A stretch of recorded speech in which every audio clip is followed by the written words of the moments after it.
Welcome back, Galaxy Brains. We are Film Lovers Guide to the Galaxy, and today we are going to start off October month with Malignant, James Wan newest horror film that's out on HBO Max and in theaters right now. But before we get to all that, this guy has a new intro music, so whenever you hear this, you're pretty much gonna know what's gonna come after next. So I'm not gonna. The point of this rant is this. Let's say that costs you like 20 grand a year, okay? And the insurance covers 80. You're like, oh, it's a pretty good deal. Well, no, you have cancer. What's the worst thing you'll do for $1 million? Fuck you. Stop fucking dropping oil into the Gulf, you dipshits. Fucking morons. You know, it's been pissing me off for a while, and I think a lot of people can relate. Is excess paperwork. Brother. Dude, you know, so I was watching this video on Elon Musk, and he was talking about improving efficiency, and he's like, get rid of stuff that you don't need, automate stuff, speed things up like that. Man, that could be applied to paperwork so hard. It's just because the paperwork I have to deal with finances, it's like 18 steps. It feels like, and half the shit I'm like, you know what it is? It's some 40-year-old or like 60-year-old dude that made this paper sheet, and he's like, all right, you got to fill this out. And in the end, that stuff just gets tossed into a box, never to be seen again, wasting everyone's time, wasting paper. And it's just so goddamn slow. I hate everything about paperwork. I think everything should go electronic, and I think that things should be really condensed down. And I know in healthcare there has to be triplicate copies and bullshit like that, but man, this needs to be improved. That's what it is. And I just don't think people are willing to put in the money or the time to improve it. But I fucking hate paperwork. Everything about it. Take that shit down to a minimum. That's my rant for today. All right, Jared, what have you been watching, consuming this week? I've been consuming kind of not that much. I caught up on Ted Lasso when I was house sitting. Nice. I don't really understand the hate for this season. Like I don't, there's a lot of criticism about this season, but I really don't understand it. It's just as great. The characters are just as wonderful. That really kind of confused me, but whatever. I also have been playing a lot of Diablo 2 Resurrected. Mhm. And man, I tell you, Nostalgia, baby. it's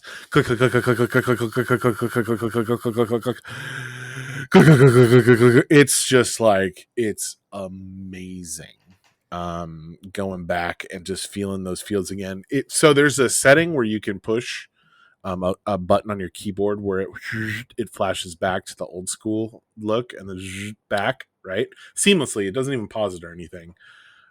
And they did an amazing job of having the new graphics look like it does when I remember playing it for the first time.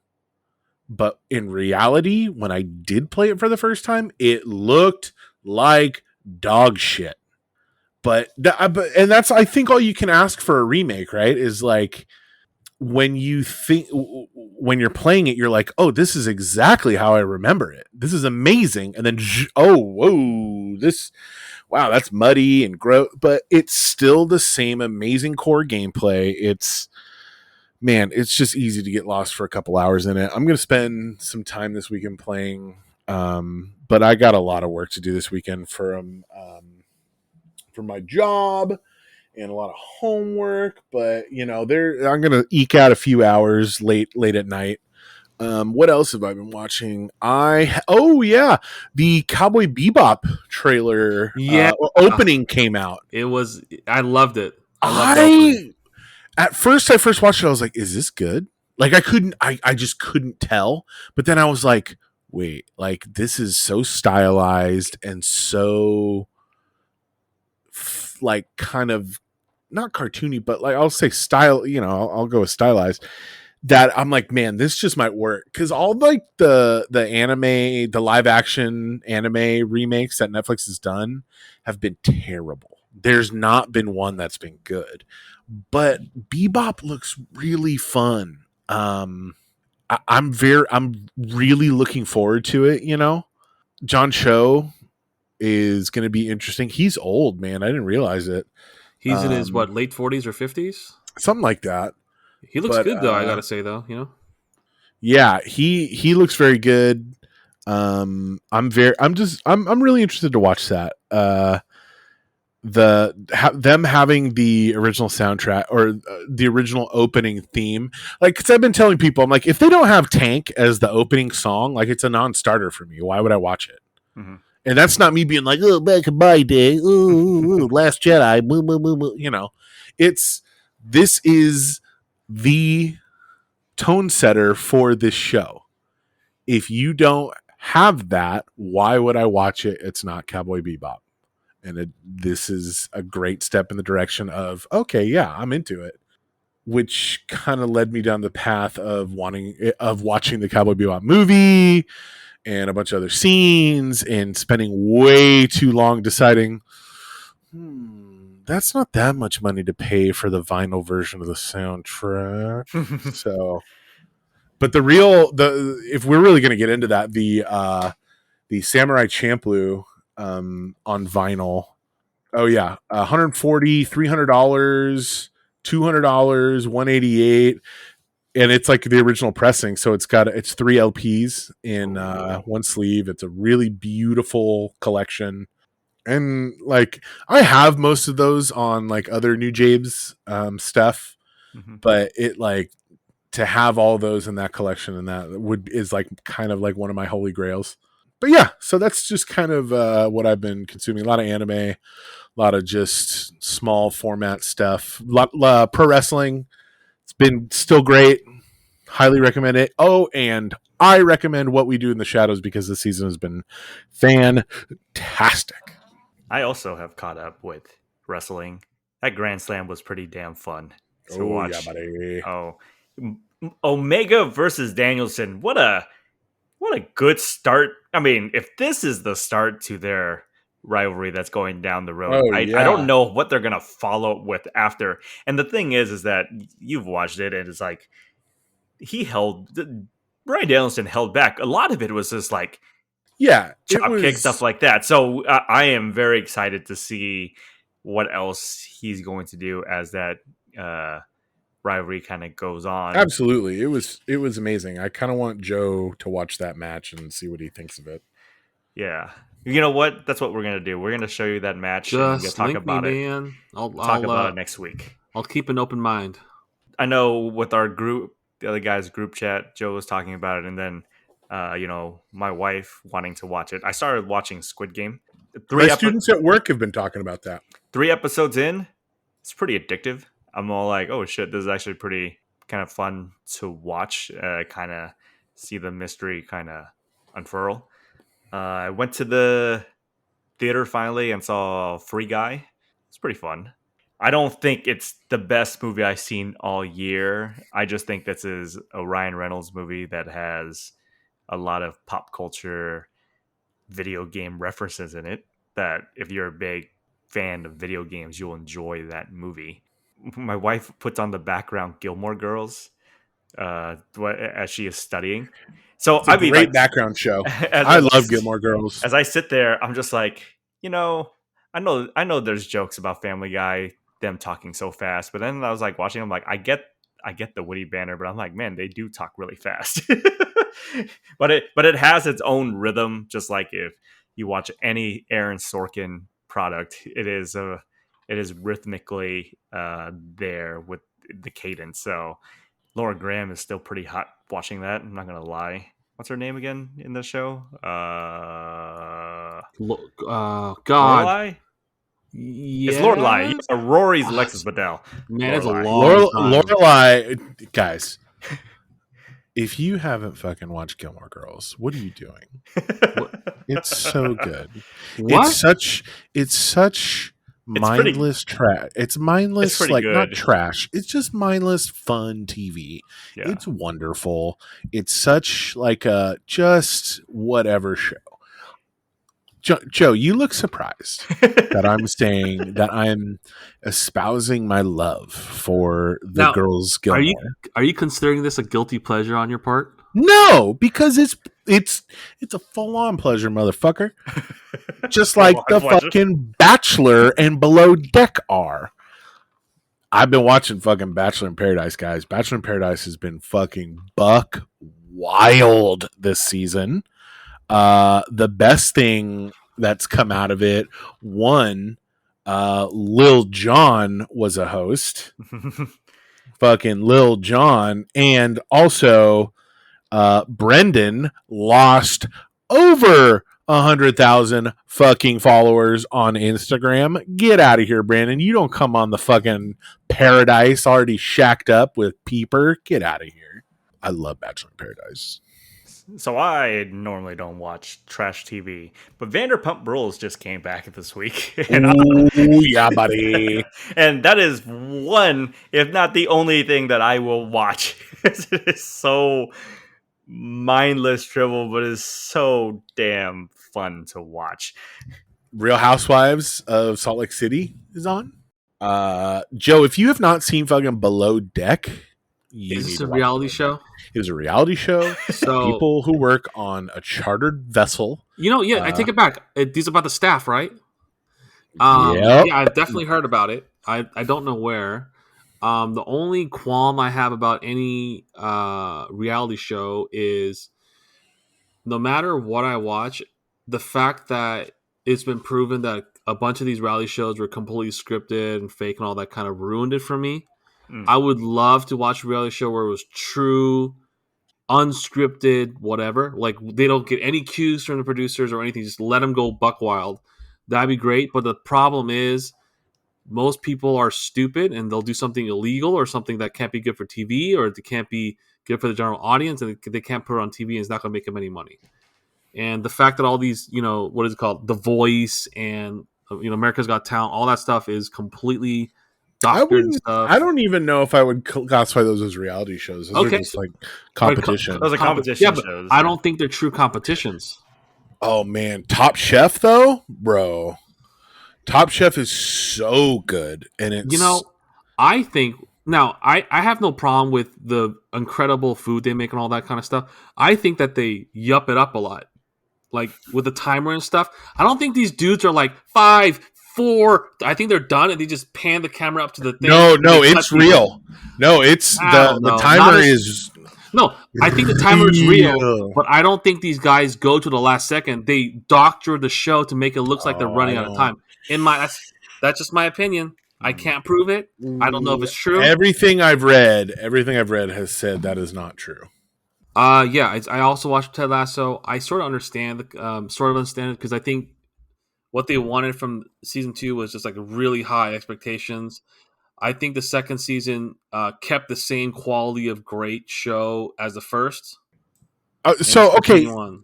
so here's my theory on that. I was really thinking about this.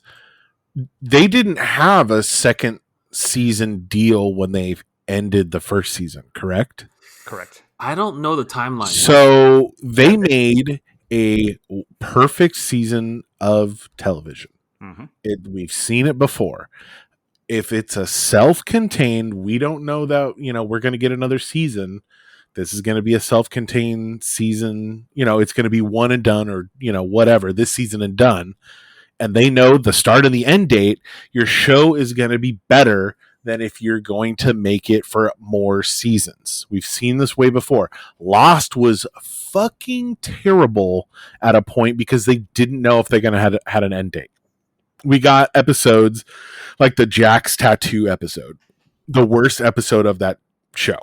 But as soon as they got an end date, the show got way better. Same thing with Ted Lasso. I'm going to bring Glee into this because I fucking loved Glee when I was growing up because I was, whatever.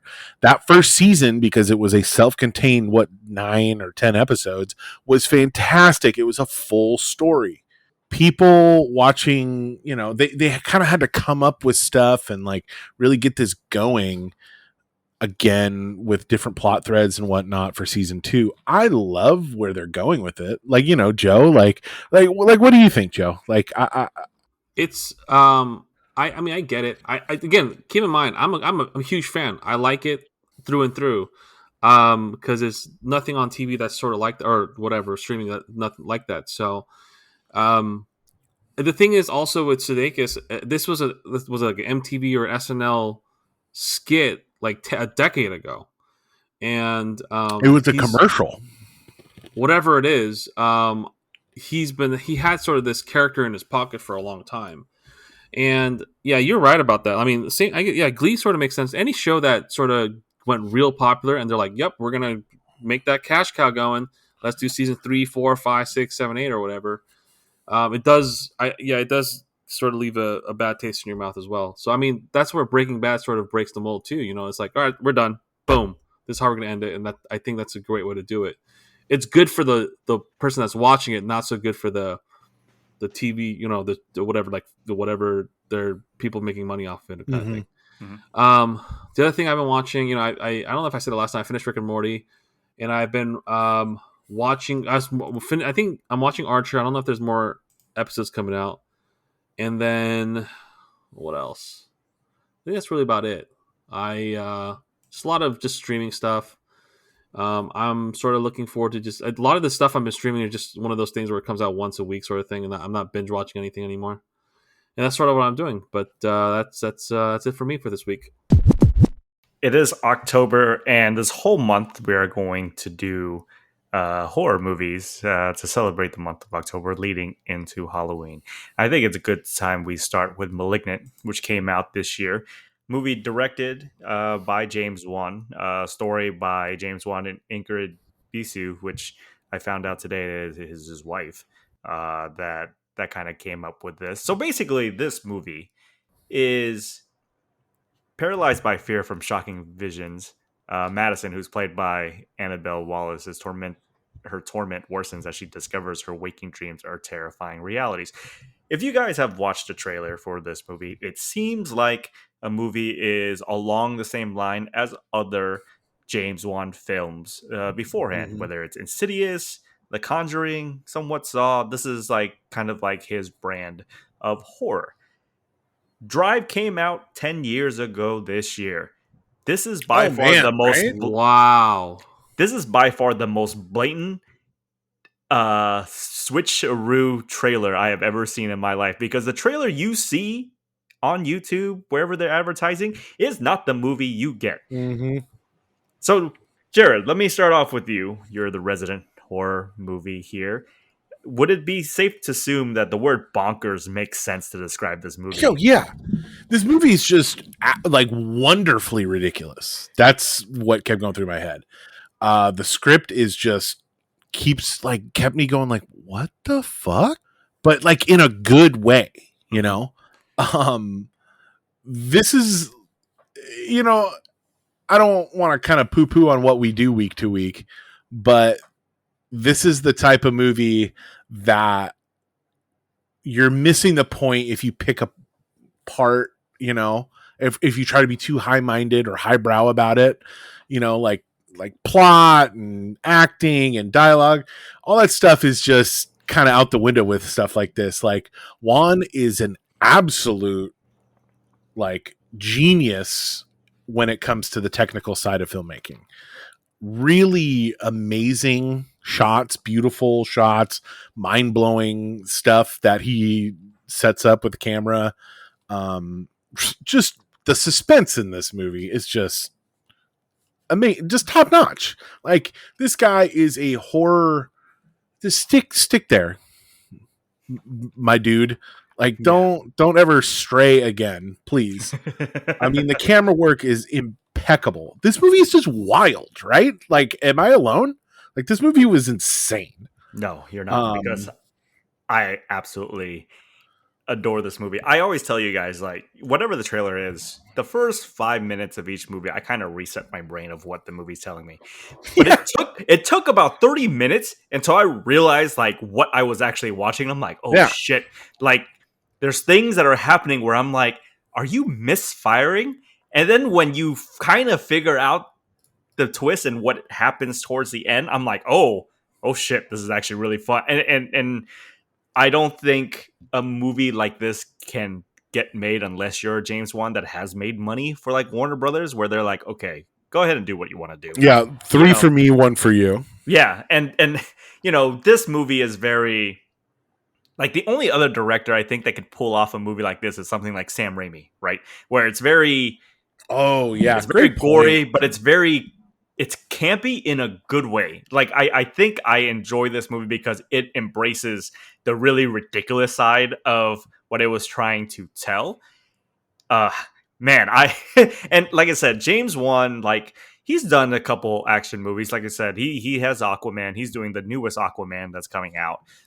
He also did Furious 7, the one where unfortunately Paul Walker passed away during that. But you could see some of the action angles that he takes, and then he uses it in terms of like horror, like with the movie like this, and it kind of like really like plays with the scene and how you feel about certain things happening. Yeah, man, this movie is bonkers, but like I said, in the most Yeah, perfect way possible. What about you, Joe? I didn't like the movie. yeah. It makes So sense. that's fine. I get what you guys are saying. I would disagree with the fact that I like the general gist I'm getting from you guys is I like this movie because of X. If you ignore Y and Z, which is fine. That's how you do it. But I sort of just looked at the whole thing overall. I know I'm familiar with James Wan's horror stuff because he did The Conjuring, he did Insidious, and he was I don't know if he's directly in charge of Saw or if he's associated with Saw, whatever it is. Just the first one.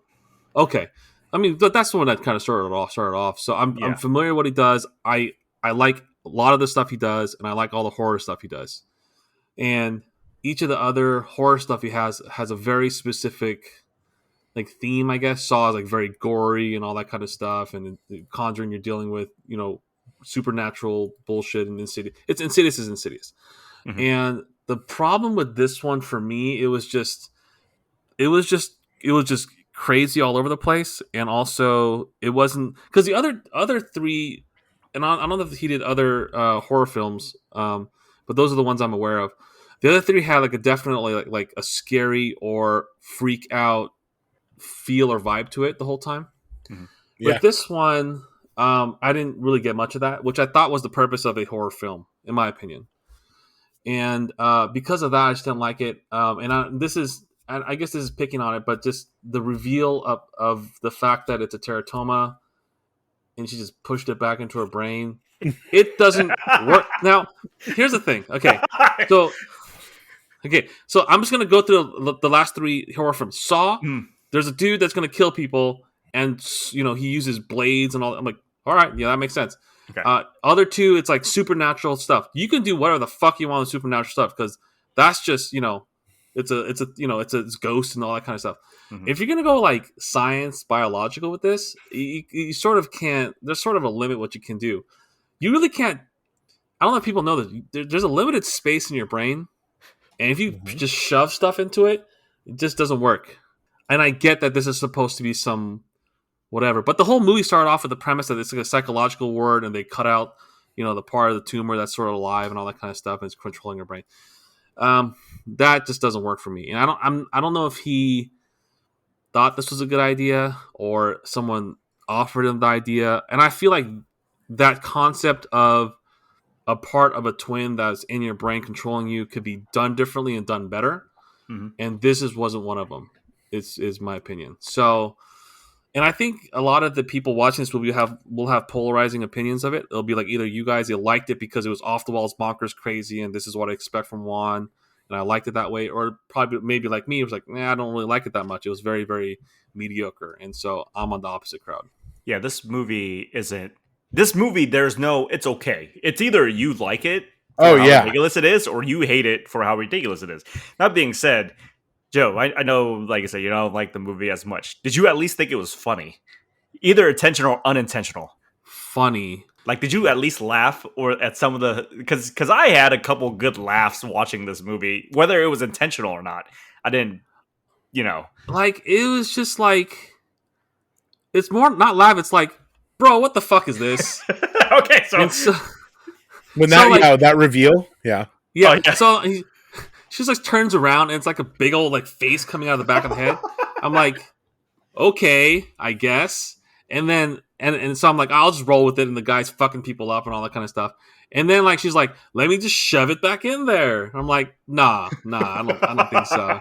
Nah. It just for a lot of these movies, and I was told this like years ago, a lot of movies that are like fantastical or supernatural, all that kind of stuff. There's sort of like you gotta suspend your belief, Mhm. Mhm. but there's things that break it. You know, there's a sort of a hard limit of what you can do, or there's quirks that each people are unique. Like a thing that might break for you won't break for me, sort of thing. In this case, shoving it back into your head just sort of broke it for me, and I thought I was like, bro, what the fuck is going on? Yeah. I had a fun time. I mean, like I said, that's what I mean by intentional or not intentional. Because when that happened, I was laughing because I was like, "The fuck is going on here right now?" I have friends who thought that as well. Yeah. I just don't know if that means it's a bad movie then. You know, Well, like for them. I think it depends on how when that reveal happens, how you're feeling about that movie at that point. And to me, at that point, I was all like, okay, I'm going with it. So towards that, I'm like, holy shit, this is actually pretty funny and ridiculous all at once, you know. Yeah. But I get it. That's kind of one thing. Did you guys have a favorite scene in the movie that you thought was like very either noteworthy or just watching? I don't know. Like it all seems so like I I Like don't think I maybe had. Go ahead, Joe. I was gonna say maybe when she started doing her flashbacks, thinking about I liked all the her when she was a flashbacks a lot. kid. Mhm. Like it's like those black and white flashbacks or whatever it was. I think that was kind of cool, and I think that was one of the more scary moments, I guess, because you're thinking about the past, you had a fucked up past. I would say that's everything else sort of blended together for me. Okay. I guess. Yeah, Um, I really did I like those flashbacks a lot. That's a good call. cool. I loved the whole jail scene that happened when they're Mm, in the place. That shit was so ridiculous. I was like, yeah. I mean, and like I said, at that point, either you're with the movie or you're not, right? Oh So yeah, yeah, that's yeah. you know, and I was. So when I saw that scene, I was like, oh shit, this is pretty fucking ridiculously cool. I was reading somewhere where James Wan just made a very pro-choice movie about Yeah. the baby body and stuff like that. Um, okay, so I guess the question really for me to you guys is that do you want to see more horror films like this? I think we've I think when it comes to horror at times it's like unless you're like an indie maker and you're kind of making some like these weird offs like commercialized horror movies, there's a very Hmm. you know the story beats and what's about to happen. The pieces are different, but you kind of know what it is. Something like this, it threw me off like really hard, but it was a good thing that it threw me off because I genuinely enjoyed it, and I wish sometimes they would make more movies like this. Whether it is successful or not, that's a completely different issue. I just Yeah. like that movies like these take chances.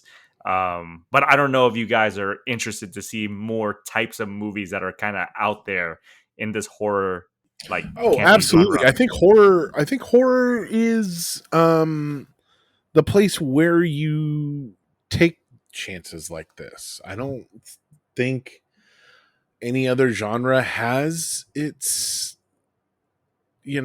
has its has the ability to take these chances, like Cabin in the Woods was fucking crazy because it deconstructed horror as a genre. You can't do that with a comedy.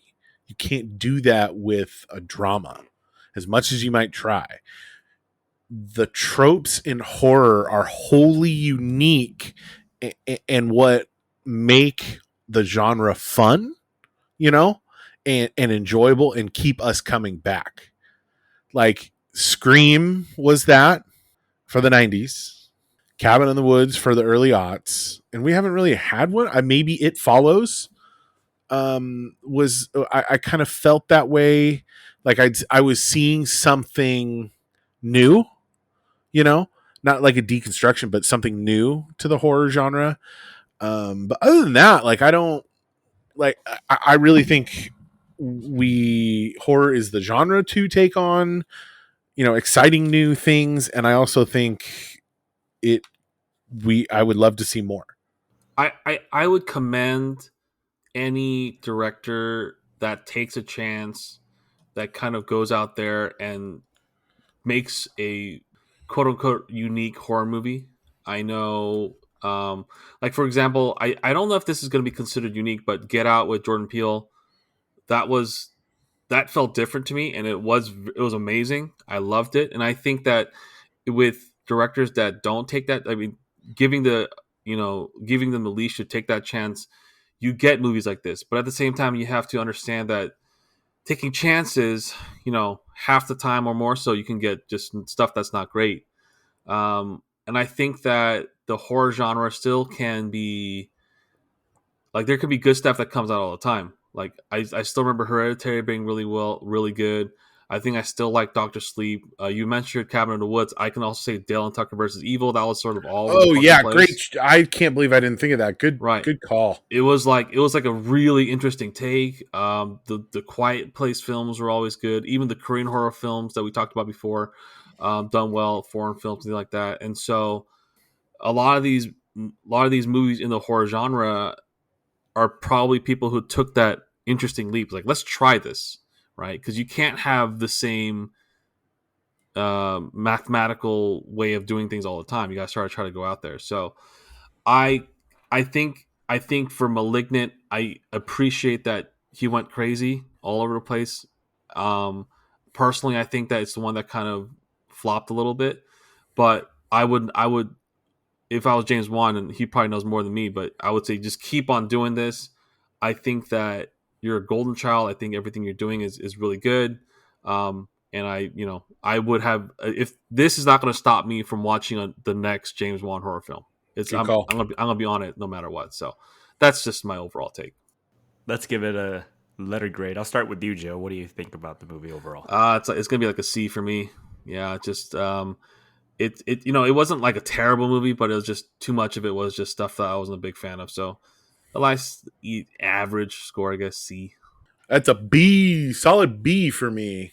Yeah, I'm with Jared. It's a solid B. This is it. I can see it being a cult classic, but it's very entertaining. But yes, if you guys haven't seen it, I would highly recommend for you guys checking it out because you will feel one way or the other. There's no in between with this movie. So go check that out. All right, here we go. I have it all organized with genre as well. So since we're doing horror, I have a handful of horror questions. I'll cap them out at 11 questions to see who wins. I don't know. I think it's a tie. We'll see. But again, if you guys are listening, it's because I know jack shit about movies, and these guys are entire libraries, and just kind of show like as a showcase of their brains, which they do not have a giant teratoma and shoving shit back in. So stupid. Okay. Here we go. Are you guys ready? Mm-hmm. Yes. This is all going to be horror films, and I think this might be kind of interesting. We'll see. I will go from sort of easy to hard. Which classic horror film stars a serial killer dressed as William Shatner? Halloween? So how are we going to do this? We're just going to say it because Johnny got that one then? Oh, I think we got it at the same time. Okay. All right. Here we go. That's some latency shit right there. Here we go. To date, what is the highest grossing Stephen King film adaptation? The Shining. Nope. Oh. You know what? I fucked up. Shawshank Redemption? Nope. It is Green Mile? 2017 remake of It. Oh, that makes sense. What television series is based on the concept for a unproduced episode of The X-Files? Television series, you said? This one, it's also movies. It's also movies as well. So this answer is also a movie series. What television/movie series is based on a concept for a unproduced episode of The X-Files? Paranormal Activity? Pretty close. I don't know. Johnny? And I'm sure you guys both definitely watch this movie. Yeah, I don't know. Final Destination. That makes sense. Fuck, that would have been a great X-Files. Holy shit! I need to rewatch the X-Files. I've been watching a couple episodes as well. All right, here we go. What film? Go ahead. What's up? Isn't the X-Files so fucking good, dude? Yes, it is. David Duchovny, man, love that guy. Here we go. What film was A Quiet Place initially intended to be a sequel to? It's supposed to be a sequel. Supposed to be a sequel to this movie. And it makes sense if you think about the stories. God, I'm trying to think. And if neither of you guys can get an answer, I'll give you a hint. Give me a I hint. was like, oh yeah. John Goodman's in it. Oh, it's like the Cloverfield series. Correct. What I was about to go War of the Worlds because I'm all like, Oh that yeah, makes sense. but it's more like crazy aliens. crazy You know? stuff. Yeah. What was the 20th century's first American horror film? Nosferatu. Nope. Frankenstein. That's correct. Wow. Wait. It was one of those monsters. All right. Frankenstein. Two more questions, and I think Johnny's in the Johnny's lead, I winning? believe. Yeah. In Friday the 13th, what was Jason's original name?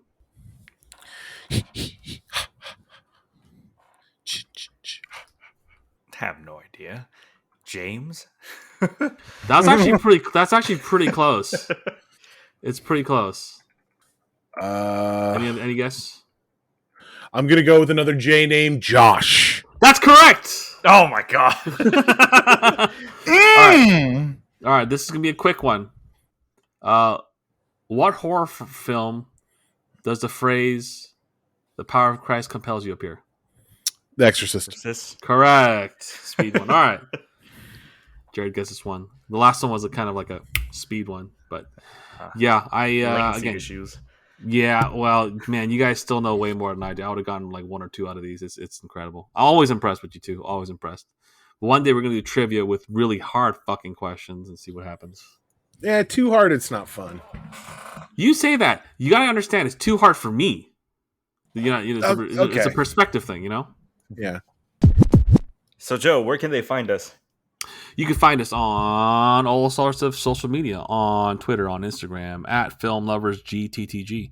Let us know what you think about Malignant, if you agree with me or agree with the other two. I think that those are the only two groups it falls into. Let us know what other horror movies you like. It is October. It is Halloween time-ish. And let us know. Please hit us up with any comments, questions, or concerns at FilmNumbersGTTG. You can find me on Twitter at JLUTHY,